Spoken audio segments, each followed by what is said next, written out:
Everyone, welcome back again. And this is part 3 of neural control and coordination, and in which we are going to discuss about brain that is included into central nervous system. Central nervous system में हमारे दो organ आते हैं, brain and spinal cord. इस particular video lecture में हम brain के बारे में डिस्कस करेंगे और कंटेंट क्या रहेगा, ब्रेन उसके पार्ट्स के बारे में डिस्कस करेंगे, fore brain, mid brain, hind brain और उनके डिफरेंट पार्ट्स। फिर लिम्बिक सिस्टम के बारे में डिस्कस करेंगे and ventricles of the brain. So brain होता क्या है? ब्रेन हम बोलते हैं कि एक कमांडिंग ऑर्गन है या कंट्रोलिंग सेंटर होता है ह्यूमन बॉडी के अंदर, जो हमारी थिंकिंग प्रोसेस, हमारे voluntary and involuntary action also, उन सबको कंट्रोल करता है। वॉलेंट्री एक्शन वो होते हैं जिसको हम बाय विल करते हैं, इच्छा से जो करें, जैसे सोचना, बोलना, ठीक है, चलना, बैठना, ये सब कुछ सीखना।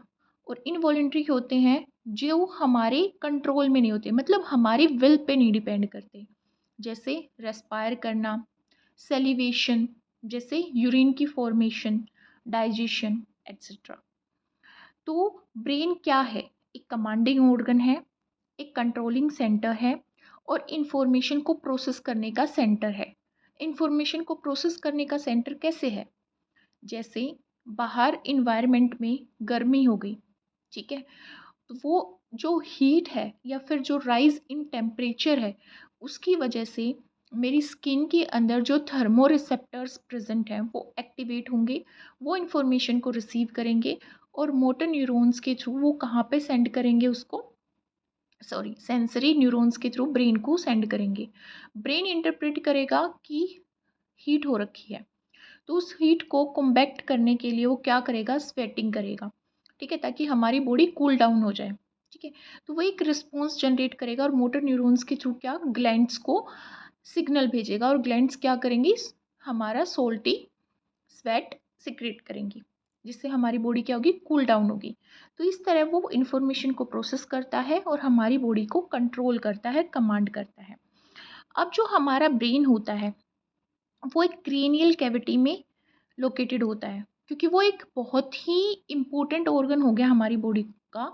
इसलिए नेचर ने उसको एक हार्ड सरफेस के थ्रू, हार्ड कवरिंग के थ्रू कवर कर रखा है, जिसको हम क्या बोलते हैं, क्रेनियम बोलते हैं, जिसको हम क्या बोलते हैं, क्रेनियम बोलते हैं, ठीक है, हार्ड बोनी स्ट्रक्चर। अब इसके अंदर हमारा ब्रेन है, पर ब्रेन का जो मेन पार्ट है, जो ये आपको ये दिख रहा है, ये सेरिब्रम है, ठीक है, मेन थिंकिंग ऑर्गन। ये बहुत डेलिकेट है, इसमें सिर्फ न्यूरॉन्स होती हैं। अब इस डेलिकेट ऑर्गन से पहले भी 3 लेयर होती हैं, जिसको हम मैनिंग्स बोलते हैं। ये मैनिंग्स कवर करती हैं किसको, ब्रेन को।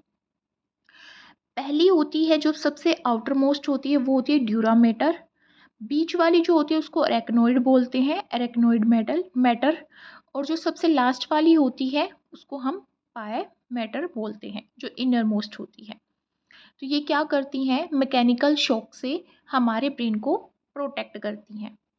नेक्स्ट हम एक ओवरव्यू लेते हैं कि ब्रेन का डिवीजन किस किस पार्ट में हो रखा है, ताकि जब हम इनको डिस्कस करें तो it will be very easy for us to understand, अच्छा हम इस पार्ट के बारे में बात कर रहे हैं। तो ब्रेन जो है उसको हम मेनली ब्रॉडली 3 पार्ट्स में क्लासीफाई करते हैं। फोर ब्रेन जो आगे का पोर्शन होता है, जो मेन पार्ट फॉर्म करता है, mid brain and hind brain. Four brain में हम बात करते हैं सेरिब्रम की। Cerebrum 97% part, 1/4 part almost form करता है किसका, ब्रेन का। सेरिब्रम में लेफ्ट हेमिस्फेयर और राइट हेमिस्फेयर होते हैं, जो लॉन्गिट्यूडनली कट किए जाते हैं, लॉन्गिट्यूडनल फिशर के थ्रू कट किए जाते हैं। लेफ्ट हेमिस्फेयर में लेफ्ट ओसिपिटल लोब होती है, पेरिटल लोब होती है, टेम्पोरल लोब होती है और फ्रंटल लोब होती है। इसी तरह राइट हेमिस्फेयर में भी फ्रंटल लोब होती है, टेम्पोरल लोब होती है, पेरिटल लोब होती है और ओसिपिटल लोब होती है। तो हम कह सकते हैं कि टोटल 8 लोब्स होती हैं अगर मैं लेफ्ट और राइट की मिलाऊं, ठीक है। अदरवाइज मैं क्या कह सकती हूँ कि 4 पेयर्स ऑफ लोब होते हैं किसके, occipital, parietal, frontal and temporal lobes के। अब मैं बात कर रही थी फोर ब्रेन की। फोर ब्रेन में एक मेन जो पार्ट है वो है सेरिब्रम। सेरिब्रम के 2 हेमिस्फीयर हो रखे होते हैं। जैसे आप एक वॉलनट को देखोगे तो उसमें बीच में एक पोर्शन होता है और यहाँ पे हमारा वॉलनट जो एडिबल पार्ट है वो कंसिस्ट करता है, ठीक है। इसी तरह हमारा ब्रेन भी क्या होता है, बीच में एक लॉन्गिट्यूडनल फिशर के थ्रू यहाँ 2 हेमिस्फीयर में कट हो जाता है या डिवाइड हो जाता है, कट नहीं होता, डिवाइड होता है। तो ये हमारा और ये 2 हेमिस्फीयर हैं, उसी के बारे में मैं अभी डिस्कस कर रही हूँ। एक होता है हमारा लिम्बिक सिस्टम, जिसमें हिप्पोकैम्पस, एमिगडाला, सेप्टम ये सब आते हैं, और थैलेमस और हाइपोथैलेमस, ये सारा पार्ट किसका है, फोर ब्रेन का। फिर हम बात करेंगे मिड ब्रेन की एंड हिंड ब्रेन की। हिंड ब्रेन में आता है हमारा medulla, pons and cerebellum. So let's start with cerebrum. Cerebrum हमारी इंटेलिजेंस की सीट है, मतलब जो भी मेरी रीजनिंग कैपेबिलिटी है, मेरा एप्टीट्यूड है, मेरी स्पीच है, मेरी थिंकिंग प्रोसेस से रिलेटेड जो भी चीज़ है वो कौन कंट्रोल करेगा, सेरिब्रम। ये लार्जेस्ट पार्ट होता है ब्रेन का। सिर्फ फोर ब्रेन का ही नहीं, फ्रंट पार्ट ही नहीं, ये पूरे ब्रेन का सबसे लार्जेस्ट पार्ट होता है। ये पूरा का पूरा पोर्शन सिर्फ इसमें बीच में हटा दें तो ये क्या है, हमारा सेरिब्रम है, ठीक है। जैसे आप इस डायग्राम में देख सकते हो, ये पूरा पोर्शन क्या है, सेरिब्रम। अब ये जो सेरिब्रम है ये क्या कंसिस्ट करता है, इसमें आउटर कॉर्टेक्स होता है, अंदर मेडुला प्रेजेंट होती है और बेसल न्यूक्लियाई प्रेजेंट होती हैं। जो सेरिब्रल कॉर्टेक्स होता है उसके अंदर क्या होता है, अब कॉर्टेक्स रीजन इसमें डोमिनेंट है, जो भी हमें यहाँ पे दिखाई दे रहा है वो कौन सा रीजन है, वो कॉर्टेक्स रीजन है। तो अब जो वो कॉर्टेक्स रीजन है वो डोमिनेंट रीजन है, और जो अंदर वाला पोर्शन है उसको हम मेडुला बोलते हैं। तो जो कॉर्टेक्स है उसके अंदर क्या होंगी, न्यूरल सेल्स, मतलब न्यूरॉन्स होंगी जो क्या करेंगी, सिग्नल को ट्रांसफ़र करेंगी। और डेंड्राइट्स क्या करती हैं, जितनी ज़्यादा डेंड्राइट्स होंगी उतना ही ज़्यादा क्या होगा, इंफॉर्मेशन जल्दी पास ऑन होगी। ग्लियल सेल्स जो हमारी क्या, माइलिनेटेड सेल्स होंगी, ठीक है, और ब्लड वेसल्स होंगी, कहाँ पे, कॉर्टेक्स रीजन में। जो सरफेस होता है किसका, सेरिब्रम का, उसमें बहुत सारे कॉन्व्यूलेशंस होते हैं, मतलब कि फोल्ड्स होते हैं। जैसे आप देख सकते हो, there are many folds in it and grooves. इन फोल्ड्स को हम क्या बोलते हैं, गायरस, गायरी या गायरस, ये सिंगुलर और प्लूरल फॉर्म्स हैं, इसको हम क्या बोलते हैं, गायरस। अब इसके अंदर शैलो ग्रूव्स होते हैं गायरी के बीच में, जिसको हम क्या बोलते हैं, सल्कस। अब डीप ग्रूव्स भी होते हैं, जैसे ये एक डीप ग्रूव है, ये जो डीप ग्रूव होता है इसको फिशर बोलते हैं। हमने क्या बोला, जो नॉर्मल फोल्ड है उसको गायरस बोलेंगे, जो शैलो फोल्ड है उसको सल्कस बोलेंगे, और जो बहुत ज़्यादा डीप है उसको हम क्या बोलेंगे, फिशर, उसको हम क्या बोलेंगे, फिशर। ब्रेन में 2 ही फिशर होते हैं, एक लॉन्गिट्यूडनल फिशर जो यहाँ पे प्रेजेंट होगा, और एक ट्रांसवर्स फिशर जो यहाँ पे इस तरह से प्रेजेंट होता है, जैसे कि ये हमारा ट्रांसवर्स फिशर है। ट्रांसवर्स फिशर हमारे सेरिब्रम को सेरिबेलम से अलग करता है। जो हमारा सेरिब्रम है वो हमारा फोर ब्रेन का पार्ट होता है, और जो सेरिबेलम होता है वो हिंड ब्रेन का पार्ट होता है। तो हम कह सकते हैं कि फोर ब्रेन और हिंड ब्रेन को सेपरेट करने के लिए ट्रांसवर्स फिशर होता है, और फोर ब्रेन में सेरिब्रम को डिवाइड करने के लिए हमारा कौन सा फिशर होता है, longitudinal fissure. So there are 2 types of fissure. हमने अभी तक बात करी सेरिब्रम की, जो कि फोर ब्रेन का पार्ट है। ये क्या करता है, इंटेलिजेंस को कोज करता है, थिंकिंग प्रोसेस को कंट्रोल करता है, 1/4 पार्ट फॉर्म करता है ब्रेन का, जो कि 97% पार्ट है। इसमें कॉर्टेक्स होता है, मेडुला होता है और बेसल न्यूक्लियाई होती है। कॉर्टेक्स की बात करें, उसमें neural sales, dendrites, glial cells और ब्लड वेसल्स होती हैं। फिर हमने बात करी उसके ग्रूव्स की, कि हमारा मेजर जो बड़ा ग्रूव है वो गायरस, जो शैलो है वो सल्कस, और बहुत ज़्यादा डीप है तो वो फिशर। फिशर में 2 लॉन्गिट्यूडनल जो सेरिब्रम को लेफ्ट एंड राइट हेमिस्फीयर में डिवाइड करते हैं, और एक ट्रांसवर्स जो सेरिब्रम को सेरिबेलम से सेपरेट करते हैं। अब हम बात करते हैं कि इन फोल्ड्स का क्या यूज़ है। जो ये फोल्ड्स हैं, या गायरी हैं, या सल्कस हैं, या फिशर, कुछ भी हैं, ये बहुत सारे सल्कस जो हैं, ये ग्रूव्स, ये शैलो ग्रूव्स, ये सेरेब्रल सल्कस, ये सेरिब्रम को अप्रोक्स 8 लोब में डिवाइड कर देते हैं। 8 में कैसे? 4 लेफ्ट साइड और 4 right side, 4 + 4 8। So total 8 lobes होती हैं, बट पेयर में बात करें तो 4 पेयर्स ऑफ लोब्स में डिवाइड करता है क्या? सल्कस। किसको? सेरिब्रम को। हम सिर्फ फोर ब्रेन के सेरिब्रम के बारे में बात कर रहे हैं। तो यहाँ पे 4 लोब्स कौन कौन सी होती है? Frontal lobe, parietal lobe, temporal lobe and occipital lobe. These are 4 lobes. अब इनके फंक्शनल एरिया के बारे में बात करते हैं। जो हमारी फ्रंटल लोब होती है वो हमारी बिहेवियर को, वो हमारे बिहेवियर को, इंटेलिजेंस को, हमारी मूवमेंट को और हमारी मेमोरी को वो क्या करती है? कोज करती है। बिहेवियर को, इंटेलिजेंस को, मूवमेंट को एंड मेमोरी को। BIMM, behaviour, intelligence, memory and movement. इनको कौन कंट्रोल करती है? Frontal lobe. अब हम बात करते हैं पैरिटल लोब की। ये सोमैटिक सेंसरी कॉर्टेक्स है। ये मोटर कॉर्टेक्स था, ये क्या है? Sensory cortex. तो सेंसरी क्या करेगा? लैंग्वेज को, रीडिंग को एंड सेंसेशन को कंट्रोल करेगा। रीडिंग को, लैंग्वेज को, रीडिंग को और सेंसेशन को। मेरी बॉडी में कोई भी सेंसेशन हुई, किसी ने टच किया, किसी ने बाइट किया, ठीक है, हनी बी ने बाइट किया, चींटी ने बाइट किया, सेंसेशन हुई, ठीक है।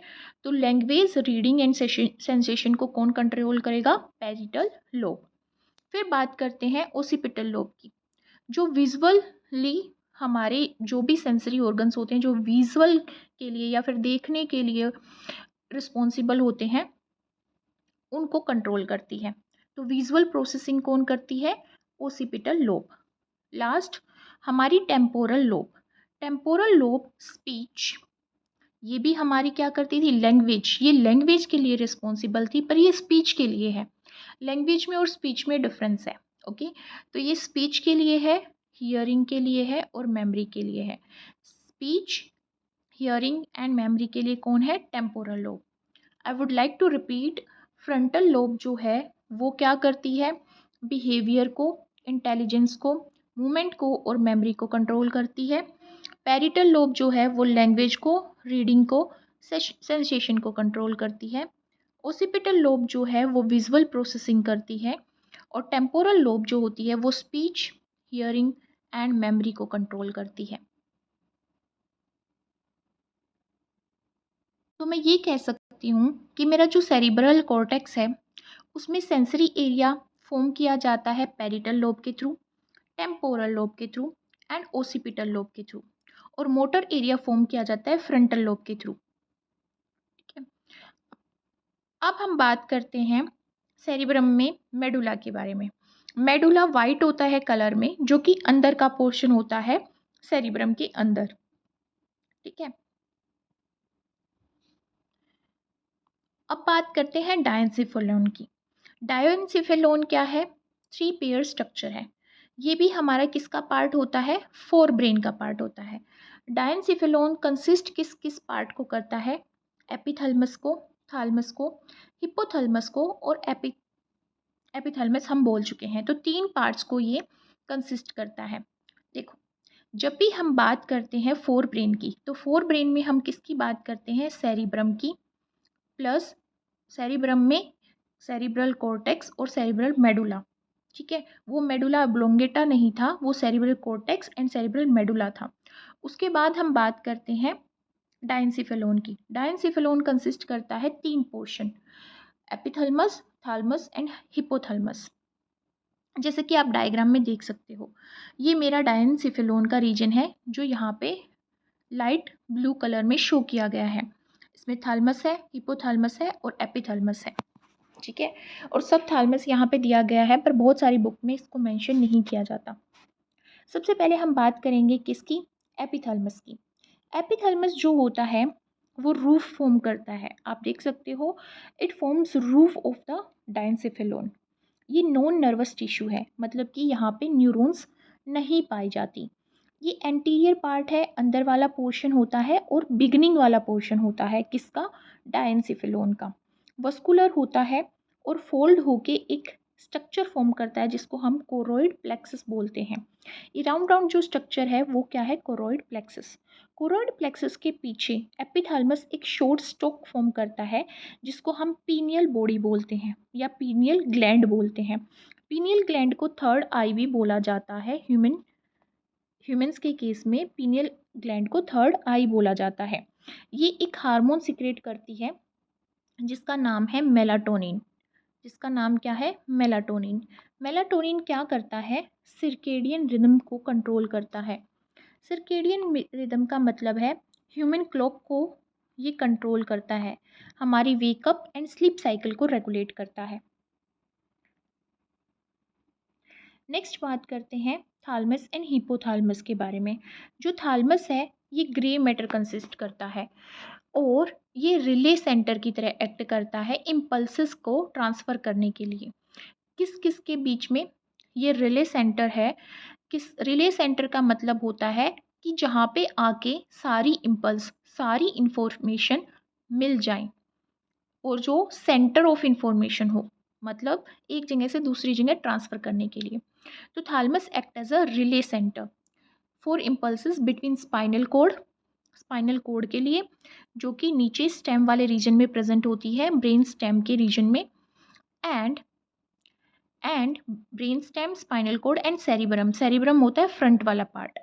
तो उनके बीच में रिले सेंटर का काम करती है, इन्फॉर्मेशन को शॉर्ट करती है। शॉर्टेड आउट का मतलब होता है जो वेस्ट इन्फॉर्मेशन है उसको डिलीट करना, जो वैल्यूएबल है उसको स्टोर करना मेमोरी में, और एडिट करना इन्फॉर्मेशंस को। ठीक है, तो जब भी हम कुछ सीखते हैं या कुछ याद करते हैं तो हमारा कौन सा पार्ट प्ले करता है मेजर रोल, थैलेमस। थैलेमस क्या मेजर रोल प्ले करता है, लर्निंग और मेमोरी में मेजर रोल प्ले करता है। ये सेंसरी और मोटर सिग्नलिंग के लिए कोऑर्डिनेशन का काम करता है। कोऑर्डिनेशन मतलब तालमेल बना के चलना। जैसे मेरे सेंसरी ऑर्गन्स हैं, 5 सेंसरी ऑर्गन्स हैं, वो जो भी इन्वायरमेंट से इंफॉर्मेशन लेंगे उसको ब्रेन तक पहुंचाना और एक रिस्पॉन्स जनरेट करना। उसमें कोऑर्डिनेटिंग सेंटर कौन सा होगा, थैलेमस होगा। फिर नेक्स्ट आता है हिपोथैलेमस। हिपोथैलेमस होम्योस्टेसिस मेंटेन करता है। होम्यो मतलब सेम, मतलब मेरी बॉडी में एक बैलेंस और इक्विलिब्रियम की स्टेट मेंटेन करना। हिपोथैलेमस फ्लोर फॉर्म करता है किसका, डाइंसिफेलोन का। और हिपोथैलेमस एक स्टॉक जिसको हम क्या बोलते हैं, इनफंडिबुलम, उसके थ्रू पिट्यूटरी ग्लैंड से कनेक्ट होता है। Pituitary gland is the master gland of the body. क्या है ये, मास्टर ग्लैंड बोला जाता है इसको बॉडी का। बहुत सारे हार्मोन सिक्रेट करती है जो डिफरेंट ऑर्गन्स पे एक्ट करते हैं, पर पिट्यूटरी को कंट्रोल करने वाली ग्लैंड होती है हाइपोथैलेमस। मतलब कंट्रोल करने का मतलब है कि पिट्यूटरी की सिक्रेशन को यहाँ पे रेगुलेट करने के लिए हाइपोथैलेमस प्रेजेंट होती है। हिपोथैलेमस है स्मॉल राउंडेड बॉडी जिसको हम मैमिलरी बॉडी बोलते हैं, और ये कब मेजर रोल प्ले करेंगी, लिम्बिक रीजन में या लिम्बिक सिस्टम में मेजर रोल प्ले करेंगी। ये ओल्फैक्टरी रिफ्लेक्शंस, इमोशनल रिस्पॉन्सेस जो भी हम ऑर्डर के अगेंस्ट शो करते हैं उसमें मेजर रोल प्ले करती हैं। मतलब क्या है, हम कहीं से गुजर रहे हैं, वहाँ पे कचरे का ढेर है, ठीक है, तो हमें स्मेल आ रही है और स्मेल आते ही हमने क्या किया, हमने अपनी नाक को कवर कर लिया, नोज़ को कवर कर लिया, तो वो एक ओल्फैक्टरी रिफ्लेक्स की तरह एक्ट करता है और हमारा मूड ख़राब हो जाता है। तो वो एक इमोशनल रिस्पॉन्स है, किसके अगेंस्ट, ऑर्डर के अगेंस्ट। ठीक है, ऐसे ही जब हमें कहीं पे खुशबू आती है, फ्रेगरेंस आती है, तो हमारा मूड क्या हो जाता है, फ्रेश हो जाता है, हम खुश हो जाते हैं। तो उस केस में हमारी कौन सी मेमिलरी बॉडीज एक्ट करती हैं जो कि हिपोथैलेमस का पार्ट होती हैं। तो ये क्या करता है, होम्योस्टेसिस मेंटेन करता है। हंगर है, थ्रस्ट है मेरी बॉडी में, टेम्परेचर, फीवर के टाइम पे, नॉर्मल सर्दी में, गर्मी में जो भी रेगुलेट किया जा रहा है वो कौन रेगुलेट करता है, हिपोथैलेमस। ठीक है, इसमें न्यूरोसिक्रेटरी सेल्स होती हैं जो हार्मोन्स को सिक्रेट करती हैं और वो हार्मोन क्या करते हैं, पिट्यूटरी को रेगुलेट करते हैं। नेक्स्ट बात करते हैं हम लिम्बिक सिस्टम की। लिम्बिक सिस्टम एक इनर पार्ट है, ये किसका इनर पार्ट है, सेरिब्रल हेमिस्फीयर का। इसमें लिम्बिक सिस्टम में बहुत सारे पार्ट्स आते हैं या बहुत सारी लोब्स आती हैं। ये इमोशनल ब्रेन कहलाता है। Limbic system is a emotional brain. क्यों, क्योंकि ये हमारा प्लेज़र, हमारा पेन, हमारा एंगर, हमारा फ़ियर, हमारी सेक्सुअल फीलिंग्स, हमारा अफेक्शन, उन सबको कंट्रोल करता है। So limbic system is a complex network of interconnected brain structures जो पाइवोटल रोल प्ले करते हैं बहुत सारे ह्यूमन बिहेवियर से रिलेटेड एस्पेक्ट्स को रेगुलेट करने में और इमोशंस को रेगुलेट करने में। कोई भी मेमोरी है, मोटिवेशन है, कोई भी चीज़ है जो हम फील करते हैं, उसको कौन कंट्रोल करता है? Limbic system. लिम्बिक सिस्टम क्या क्या कंसिस्ट करता है? लिम्बिक सिस्टम ओल्फैक्टरी बल्ब को कंसिस्ट करता है। इसमें ओल्फैक्टरी बल्ब आती है, एमिगडाला आते हैं, और हमारा क्या आता है इसमें? सिंगुलेट गायरस आता है हमारा। मेमिलरी बॉडीज आती हैं जो हाइपोथैलेमस का पार्ट होती है। हिप्पोकैम्पस आता है, ये रहा हिप्पोकैम्पस आता है, just a minute. Mid brain वाला रीजन आता है जिसमें हमारा क्या आ गया, और हमारा हाइपोथैलेमस भी इसमें आता है। ठीक है, तो हम बात करते हैं ओल्फैक्टरी बल्ब के बारे में। ये ओल्फैक्टरी बल्ब जो है, ये कनेक्शन है लिम्बिक सिस्टम का, जो स्मेल के अगेंस्ट हमें जो भी इमोशन जनरेट होगा, स्मेल के अगेंस्ट जो भी इमोशन हम जनरेट करेंगे, उसको कंट्रोल करेगा कौन? Olfactory bulb. कौन कंट्रोल करेगा? Olfactory bulb. ठीक है, अब अगर हम एमिगडाला की बात करें और हिप्पोकैम्पस की बात करें, एमिगडाला हिप्पोकैम्पस की बात करें, तो ये मेमोरी में मेजर रोल प्ले करती हैं, रिकॉग्निशन में मेजर रोल प्ले करती हैं। हिप्पोथैलेमस का हमें पता ही है कि वो क्या करता है? होम्योस्टेसिस मेंटेन करता है। सिंगुलेट गायरस की बात करें तो ये पैरा हिप्पोकैम्पल गायरस के साथ मिलकर और ओल्फैक्टरी बल्ब के साथ मिलके ये हमारे बिहेवियर को और इमोशंस को मॉडिफाई करता है। मॉडिफाई करने का मतलब कि हम डिफ्रेंशिएट कैसे करेंगे अपने स्मेल को डिटेक्ट करके, हम कैसे डिफ्रेंशिएट करेंगे, कैसे अपने मूड को और खुशनुमा या बेकार कैसे बनाएंगे, मतलब मूड को मॉडिफाई करता है ये। मेमोरी बॉडी में बता चुकी हूँ कि ये क्या करता है, ये इंफॉर्मेशन को ट्रांसमिट करता है और ये क्या करता है? इमोशन से रिलेटेड काम करता है। तो मेन चीज़ यही है कि लिम्बिक सिस्टम कलेक्टिवली अलग अलग सेंसरी ऑर्गन से, अलग अलग चीज़ों से इंफॉर्मेशन को लेंगे और उसको आगे पास ऑन करेंगे और एक इमोशनल रिस्पॉन्स जनरेट करेंगे। नेक्स्ट आता है हमारा मिड ब्रेन। मिड ब्रेन से पहले हमारा ब्रेन स्टेम आता है। Brain stem is a part of brain between the spinal cord and the diencephalon. Diencephalon और स्पाइनल कॉर्ड के बीच में हमारा पार्ट आता है जिसको हम क्या बोलते हैं? Brain stem. ब्रेन स्टेम में हमारा मिड ब्रेन भी आ जाता है और हमारा पोन्स भी आ जाती हैं और मेडुला एब्लोंगेटा भी आ जाता है। तो हम कह सकते हैं कि ब्रेन स्टेम हमारा यहाँ से अराइज होता है, सेरिब्रम के नीचे से अराइज होता है। तो अब हम बात करते हैं किसकी? मिड ब्रेन की। मिड ब्रेन डायनसिफेलोन के बीच में और पोन्स के बीच में, डायनसिफेलोन और पोन्स, ये डायनसिफेलोन वाला रीजन है और ये पोन्स वाला रीजन है, इसके बीच में ये रेडिश कलर का रीजन है जो हमारा क्या है? Mid brain. ठीक है, इसका जो लोअर पोर्शन है वो उसके अंदर एक पेयर प्रेजेंट होता है लॉन्गिट्यूडनल बैंड्स का, और वो बैंड क्या है? नर्वस टिश्यू है जिसको हम सेरिब्रल पेड्यूनकल्स बोलते हैं। ये रिले सेंटर हैं जो इम्पल्स को, मतलब इंफॉर्मेशंस को आगे पीछे करेंगे। किस में आगे पीछे करेंगे? सेरिब्रम में जो कि फोर ब्रेन का पार्ट है, एंड सेरिबेलम में जो कि हिंड ब्रेन का पार्ट है, पोन्स में एंड मेडुला में। डोर्सल जो पोर्शन होगा इसका, उसमें 4 राउंडेड बॉडी प्रेजेंट होती हैं जिसको कोरपोरा क्वाड्रिस मीना बोला जाता है, और ये रिफ्लेक्स सेंटर फॉर्म करती हैं विजन का एंड हियरिंग का। सेंटर का मतलब ये होता है कि जैसे मैं चुपचाप बैठी हुई हूँ और एकदम से मैं अपने ख्यालों में खोई हुई हूँ, बट कोई मेरे को पीछे से आवाज़ दे रहा है, तो इट्स अ रिफ्लेक्स एक्शन कि मैं एकदम से पीछे मुड़ के देखूंगी। मेरे कंट्रोल में नहीं है वो।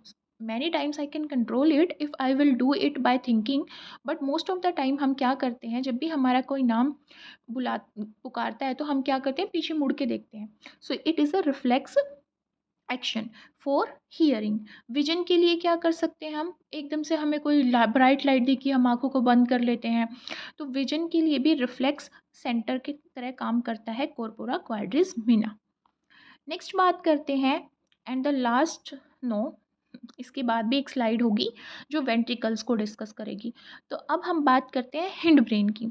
हिंड ब्रेन को हम रोम्बेनसिफेलोन के नाम से जानते हैं। ये हमारा क्या क्या कंसिस्ट करता है? सेरिबेलम, जो कि लार्जेस्ट पार्ट होता है ब्रेन का आफ्टर सेरिब्रम। देखो, सेरिब्रम फोर ब्रेन का पार्ट है ये पूरा, और सेरिबेलम बेलम जो है वो हिंड ब्रेन का पार्ट है। इसका मतलब ही क्या होता है? मैं लिफ्ट में जा रही हूँ, तो लिफ्ट में मेरा बैलेंस मेंटेन करना, सीढ़ियाँ चढ़ते टाइम, रनिंग करते टाइम, बैठते टाइम, खड़े होते टाइम, मेरा जो इक्विलिब्रियम या पोस्चर है बॉडी का, वो कौन मेंटेन करता है? सेरिबेलम मेंटेन करता है। ठीक है। फिर पोन्स वेरोली और मेडुला एब्लोंगेटा आता है। सेरिबेलम कंट्रोल एंड कोऑर्डिनेट करता है मस्कुलर मूवमेंट एंड बॉडी के इक्विलिब्रियम को। मस्कुलर मूवमेंट मतलब मेरी लेग्स कॉन्ट्रैक्ट कर रही हैं, रिलैक्स कर रही है, हैंड कॉन्ट्रैक्ट करते हैं, रिलैक्स करते हैं जब मैं लिखती हूँ। ठीक है, तो ये सारी चीज़ें कौन मेंटेन करता है? सेरिबेलम। पोन्स का क्या काम होता है? पोन्स यहाँ पे प्रेजेंट है मिड ब्रेन के और हिंड ब्रेन के बीच में, ब्रिज का काम कर रही है दो सेरिबेलर हेमिस्फीयर के बीच में, और कनेक्ट करती है मेडुला एब्लोंगेटा और रेस्पिरेटरी न्यूक्लियाई को।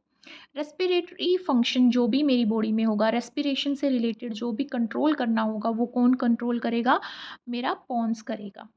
नेक्स्ट आता है मेडुला एब्लोंगेटा। ये पोस्टीरियर पार्ट होता है, सबसे लास्ट वाला पार्ट होता है ब्रेन का, और स्पाइनल कोड के साथ कनेक्ट करता है ब्रेन को। स्पाइनल कोड अलग अलग ऑर्गन से इंफॉर्मेशन लेके आएगी और मेडुला एब्लोंगेटा के थ्रू ब्रेन को देगी, और मेडुला एब्लोंगेटा ब्रेन से इंफॉर्मेशन लेके स्पाइनल कोड के थ्रू डिफरेंट ऑर्गन में पहुंच जाएगा। तो हम बोल सकते हैं कि ये वाइटल सेंटर है जो कार्डियोवास्कुलर रिफ्लेक्सेस को, रेस्पिरेटरी, गैस्ट्रिक सिक्रेशन को, इन सब को कंट्रोल करने का रोल प्ले करता है। अब अगर हम कलेक्टिवली बात करें, तो ब्रेन, जिसको हम इंसेफेलोन बोलते हैं, ये तीन मेन पार्ट्स में डिवाइड होता है। फोर ब्रेन, जिसको हम प्रोजेंसिफेलोन बोलते हैं, मिड ब्रेन, जिसको हम मेसेंसिफेलोन बोलते हैं, एंड हिंड ब्रेन, जिसको हम रोम्बेनसिफेलोन बोलते हैं। जो फोर ब्रेन होता है उसमें हमारा मेन जो पार्ट होता है वो क्या होता है? सेरिब्रम, जिसको टेलेंसिफेलोन बोला जाता है। ओल्फैक्टरी लोब्स होती है रायनसिफेलोन एंड डायनसिफेलोन, जिसमें हमारा थैलमस, एपिथैलमस एंड हिपोथैलमस आएगा। सेरिब्रम में चार हमारी लोब्स होती हैं। मिड ब्रेन का बात करें तो कॉर्पोरा क्वाड्रिसमिना एंड क्रूसा सेरिबरी। हिंड ब्रेन की बात करें, जिसको रोमेनसिफेलोन बोला जाता है, इसमें हमारा मेडुला एब्लोंगेटा, पोन्स एंड सेरिबेलम आते हैं। अब हम बात करते हैं वेंट्रिकल्स की। वेंट्रिकल्स क्या होती हैं? वेंट्रिकल्स इंटरकनेक्टिंग ऑर्गन्स हैं, या फिर हम बोलें कि डिफरेंट ऑर्गन्स को ब्रेन के कनेक्ट करने का मेजर रोल प्ले करती हैं। क्या? वेंट्रिकल्स। ब्रेन में फोर होलो फ्लूइड फिल स्पेस होते हैं। ये स्पेस सी शेप्ड के होते हैं। देखो, यहाँ पे सी, यहाँ पे सी, यहाँ पे सी, यहाँ पे सी, ये सी बना हुआ है।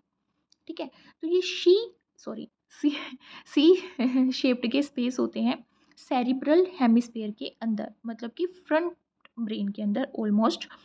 और ये क्या फॉर्म करते हैं? लेटरल रीजन फॉर्म करते हैं, जिसको लेटरल वेंट्रिकल्स बोलते हैं हम। फर्स्ट सेकंड जो एक दूसरे से एक थिन मेम्ब्रेन के थ्रू सेपरेट की गई है।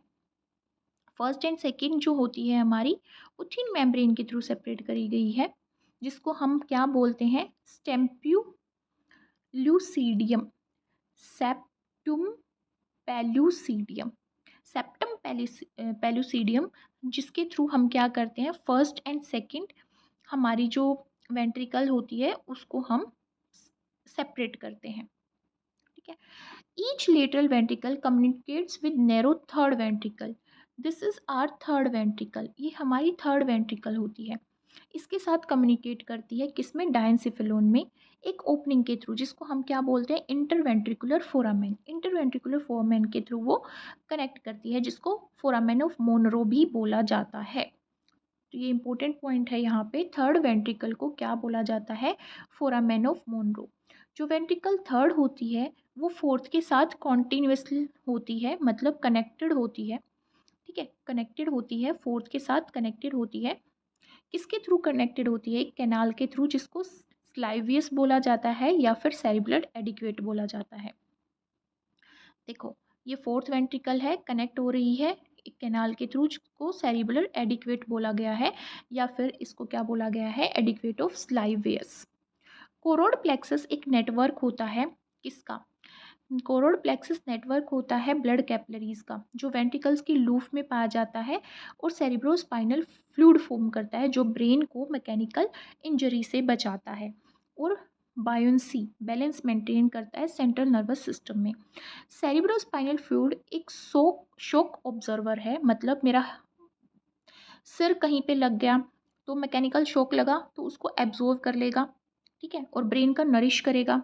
ब्लड और ऑक्सीजन की सप्लाई, फूड की सप्लाई, मतलब ग्लूकोज की सप्लाई कॉन्स्टेंटली करता रहेगा, और जो भी मेरे ब्रेन में वेस्ट बनेगा उसको रिमूव करता रहेगा, ठीक है, और प्रेशर भी मेंटेन करके रखता है क्रेनियल नर्व्स में। So this was all about brain. I hope you would like this video, and if you do like, then please comment in the comment section given below, and if you have query, then also comment. And thank you so much for clicking on my video.